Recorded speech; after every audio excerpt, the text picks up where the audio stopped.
Time, the silent herald of life and death, success or failure, the unseen force that measures man's destiny, reaching its most fateful moment as it slowly strikes the 11th hour.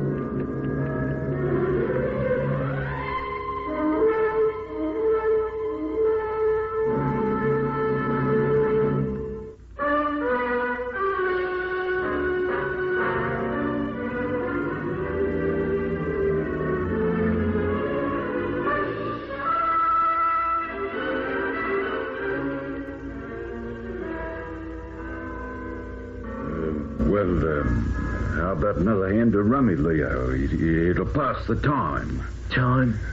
You don't think I've got much time left, do you, Warder? You think that in a few hours' time I'm going to take that last walk?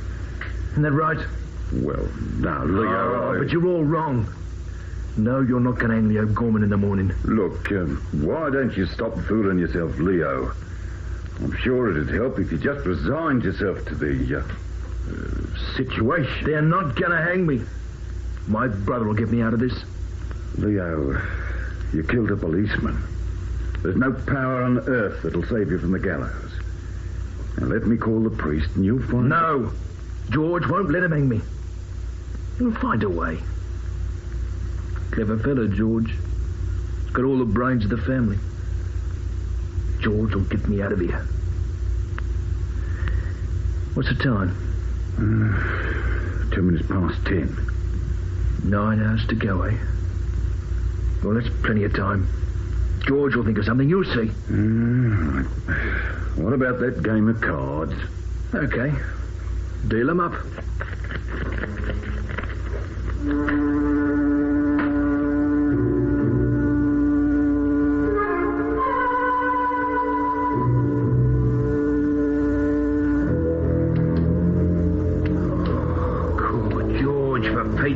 Stop messing around with the hammer of that gun. Click, clack, all the time. Drive anyone crazy. A bit on edge, Will. Oh, this is the craziest scheme you ever cooked up, George. It'll never work, never in a million years. Now, listen to me, Will. They got my kid brother locked in a cell. In less than 9 hours' time, they're going to take him away to be hanged. At least that's what they think they're going to do. But I'm going to get Leo out of that place. And believe me, they're going to be glad to let him go. See any sign of that truck yet? No, the road's still clear. Yeah, maybe they're not coming. Maybe you made a mistake about the delivery day. Well, why would they want to deliver the stuff in the middle of the night?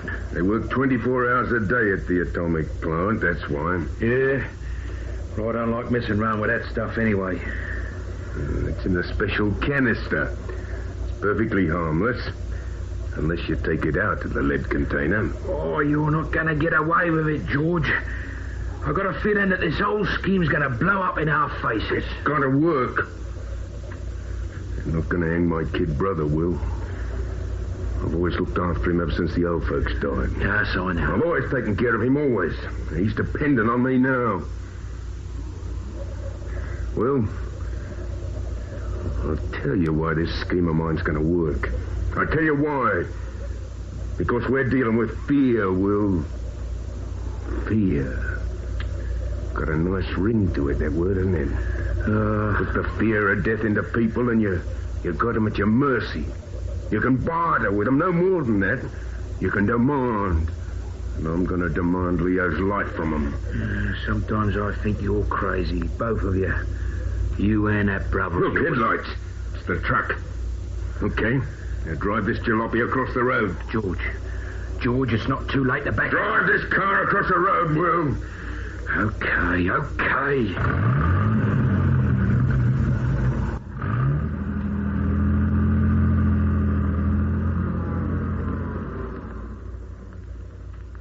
All right, let's get out and take up our positions. Yeah,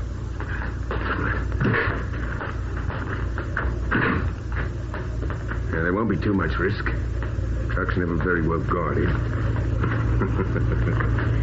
Well, they never take into account that anyone would want to steal radioactive material. Here they come.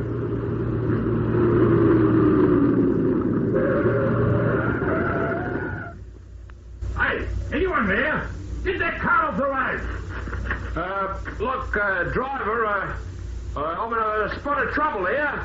It went into a skid across the road, and now the engine's stalled. I can't get it moving again. Well, I can't leave this track. Maybe I can work my way around you. Anyway, I'll try to get help for you from Bixton. You put your hand on that gear lever, driver. It's the last thing you'll ever do. I had it snowed up. What? Hold it, Harry. I got you well and truly covered.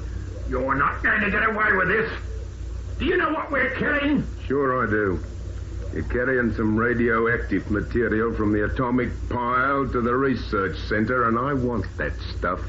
But it's no use to you. You can't sell it. Can't I? Might interest you to know I'm going to use it to buy a man's life. Oh, come on, hurry it up, George. Come on, now, get out of there. Open the back of this truck. Jump to it, Len. If he doesn't, he's going to end up very dead. Then look at that. Len. Now, shut him up, Will. Sorry to have to do this, mate. Why, you right?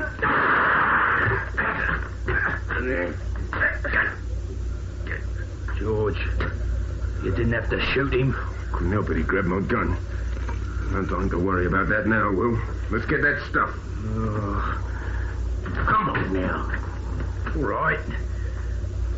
All right, now, shine that torch in here. Yes, there it is, that container. Now, grab it and take it over to the car. You didn't have to shoot him. Get that container over to the car!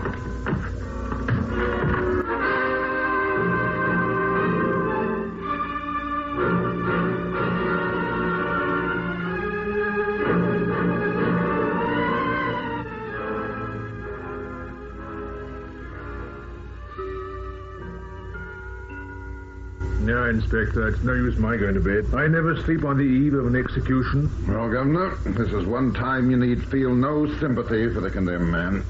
He's a vicious killer. If anyone deserves to die, he does. You feel very strongly about this, don't you, Inspector? He shot down a policeman in cold blood. Not only a policeman, but a personal friend of yours. Hmm? Sergeant Denton and I joined the force on the same day.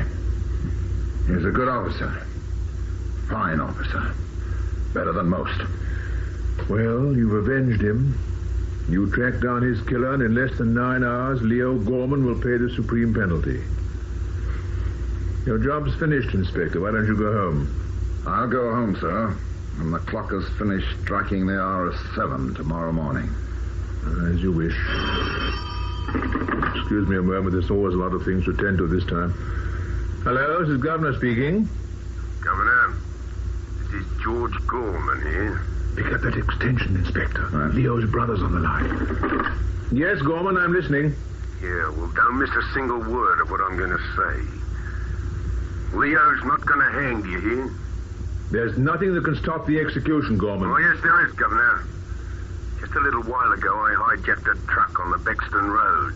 It was a very special sort of truck. You see, it was carrying some radioactive material to the research station.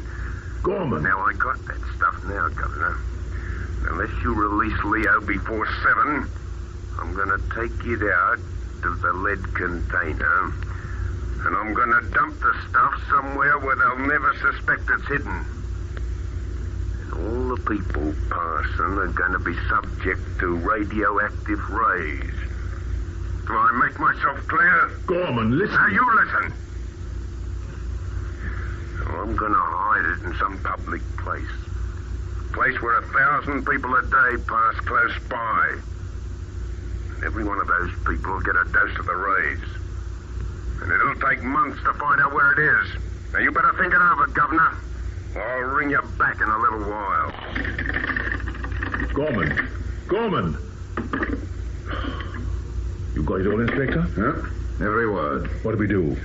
Hopeless to try and trace the call. Public phone box. The first thing to do is to check whether or not Gorman's bluffing. I don't think he is. It's just a sort of audacious trick he'd pull.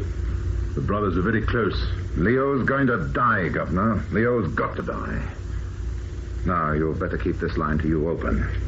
In the meantime, I've got some phone calls to make.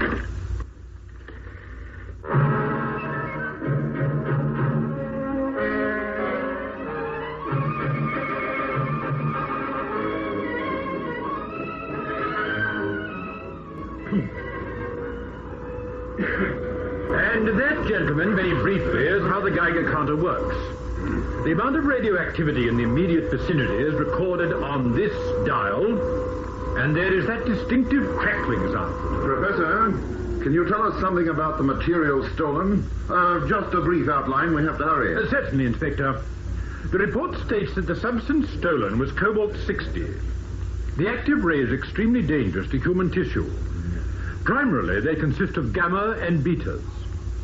Gammas affect the deeper human organs. They penetrate deeply into and through the skin tissue. The beta rays concentrate mostly on the surface tissues. And it must be noted that they affect the eyes, causing blindness after a lapse of time. However, the cobalt-60 would have been dispatched in a lead container. This is a sketch of just such a container. The lead forms a barrier against the rays. And as long as it stays there, it is relatively harmless. Does that mean there'll be no reaction from a Geiger counter? In theory, that's so.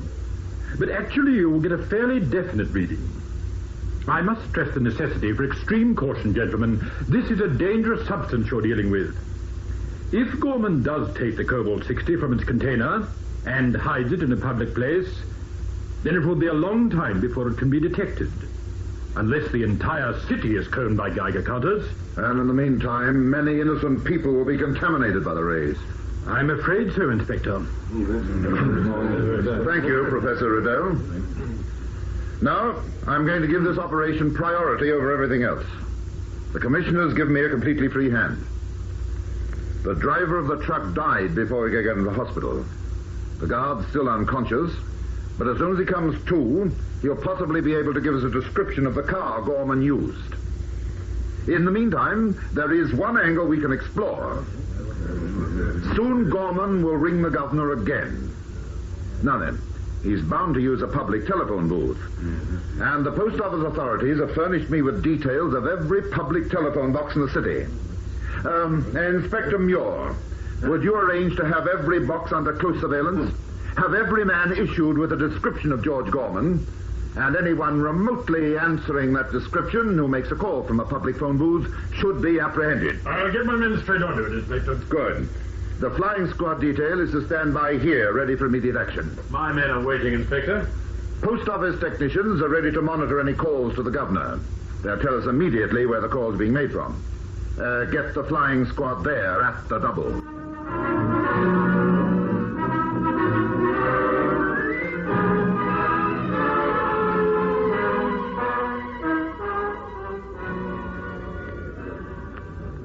Here's your phone. Go ahead and help yourself. Thanks. Come on, Will.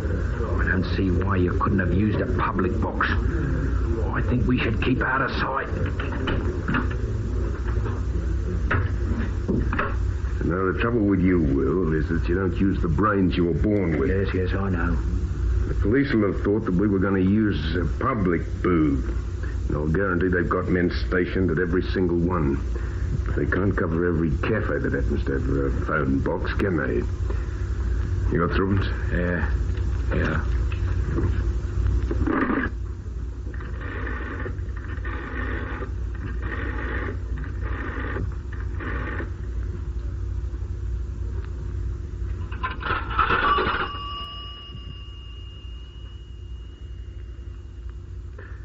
Governor, it's Gorman here. Now, I'm not a fool, Governor, and I know that you've got the line tapped, so I want your answer quickly, you understand? What's going to happen to Leo, huh? What are you going to do, Governor? Now, hurry it up. I want to get out of here before the police trace this call.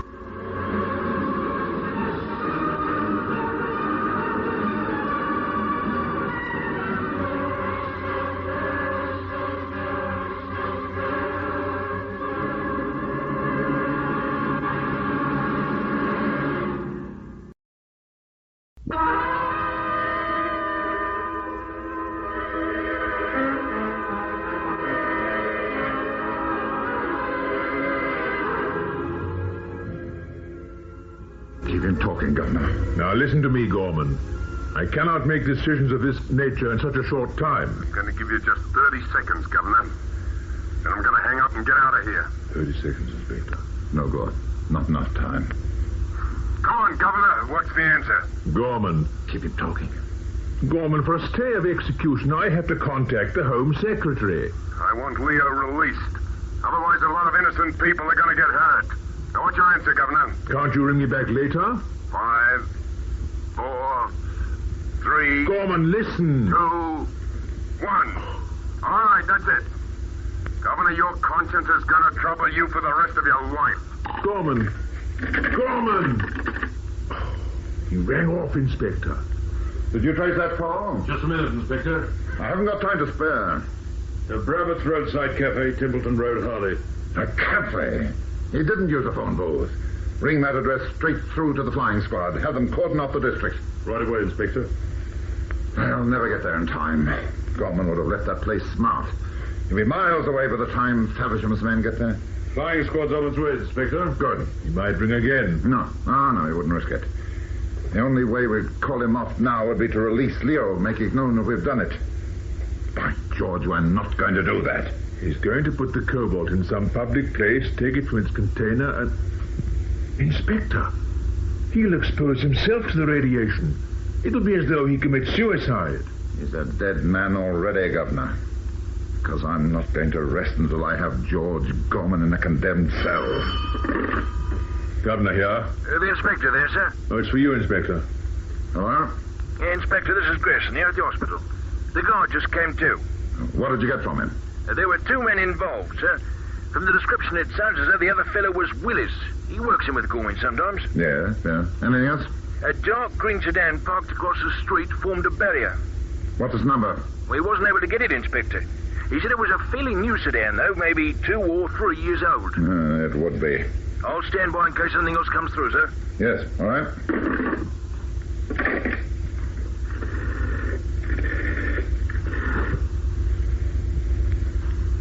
Hello? This is the governor's office. Inspector Burton speaking. Put me through to Muir, will you? Hurry. Hello, Muir. Dark green sedan, no number, 2 or 3 years old. Better stop every car in the city that answers that description. Yes, every one. Detail off the men with the Geiger counters for it. Is it any good, Inspector? Is there any chance of catching him before he dumps that cobalt? Yes, there's a chance, sir. There's a chance.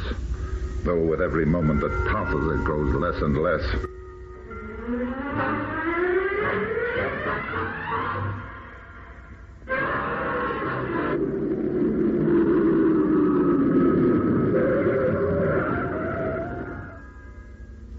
We've got to ditch this car, Will. This is as good a place as any, right close to where I wanted to be, too. Now, come on. Let's get that container out. Oh, we're not going to lug that thing round now, are we, George? It's lead. It weighs a ton in any case. Come on. Let's get it out. Oh, now, look, you're not going through with it now, are you? I mean, well, you were only bluffing, weren't you, George? Not on your sweet life, I wasn't. They and Leo and a lot of other people died too, Will. Oh, you're crackers. You won't gain a darn thing. You remember what I told you about fear, Will? It's a terrific power. You make thousands of people tremble. You send a whole city into panic. George, I'm tied in with one murder already. But I'm not going to have anything to do with wholesale slaughter. Let's ditch the car and the container and light out. Well, you make one false move and I'll kill you. You understand that, Will? I'll shoot you down where you stand. Now, let's get that container out of the back. Well, come on, Will. Yeah, we'll not be able to carry that thing far. Far enough. Now, come on.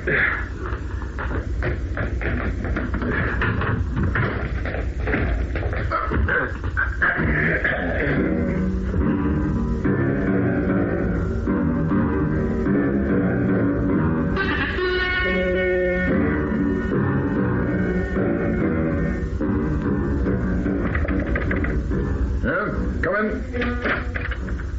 What is it, Sergeant? One of Inspector Muir's men reports finding an abandoned green sedan, sir. They went over it with the Geiger counter, and there was a very definite register. This is it. Get me a map of the city. Over there. Hurry. This one, sir? Yeah, that's it. Now, whereabouts did they find the car? Steerforth Street, sir. Just about there. Fairly suburb, eh? News, Inspector? All right, Sergeant. Have all units standing by. Very good, sir. Fairly suburb.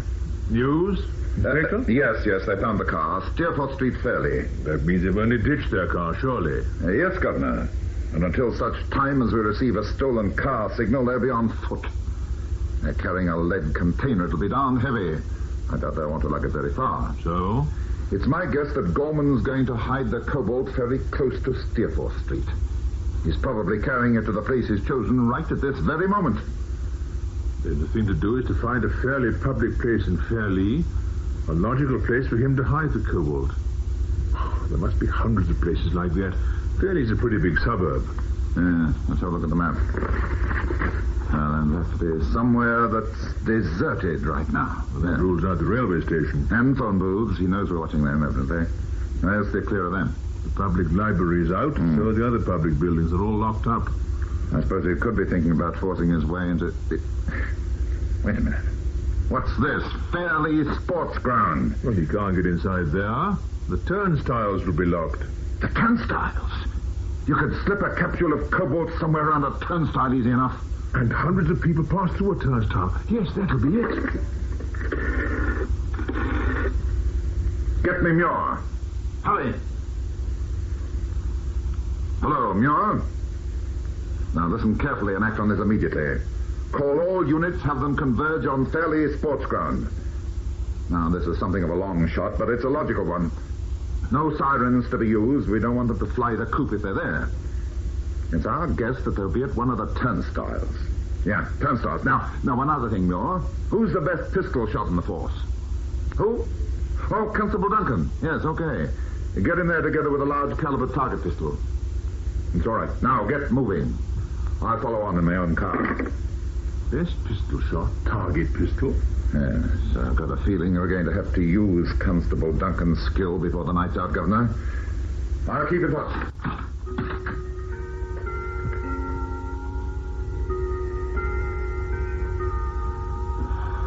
6 o'clock. I hope he gets them in time.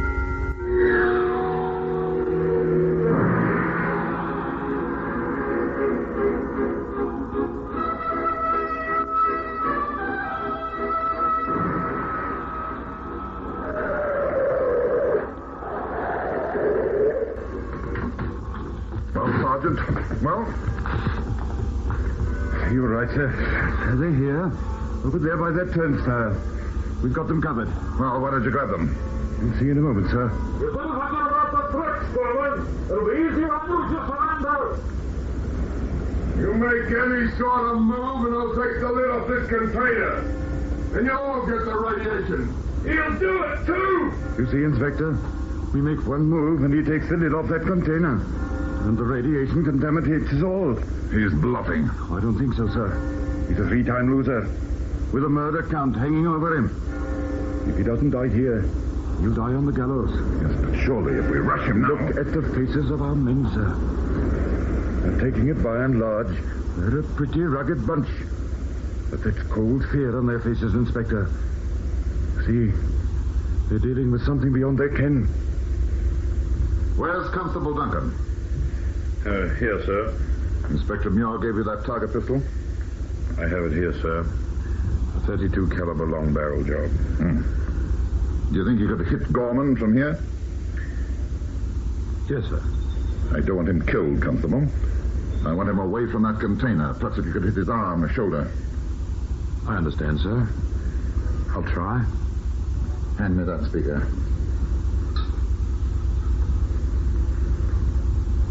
Gorman, listen to me. You don't have a chance. It's best that you surrender now. No, you have a chance. Don't you know that? Only if I lift the lid of this container. You have my brother released and let me go free and I shall open it. Understand? All right, Duncan. I warned him. I can do no more. But whatever you do, don't miss. There's more at stake than a medallion this time.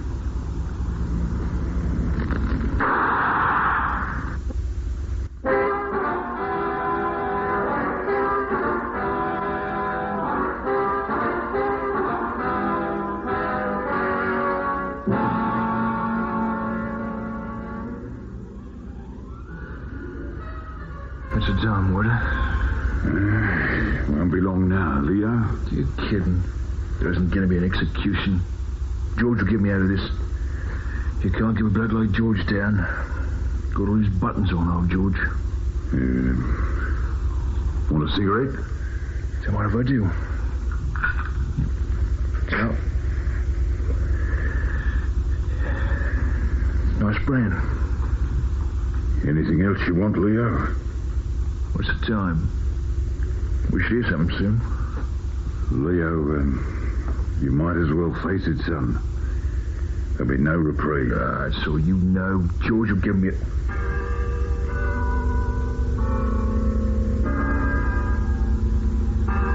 It's 7 o'clock, Leo. No, he can't be. George will give me out of this.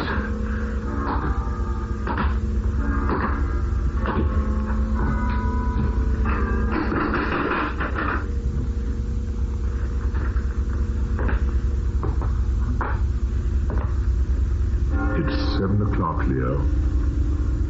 Time to go. I'm afraid George didn't make it.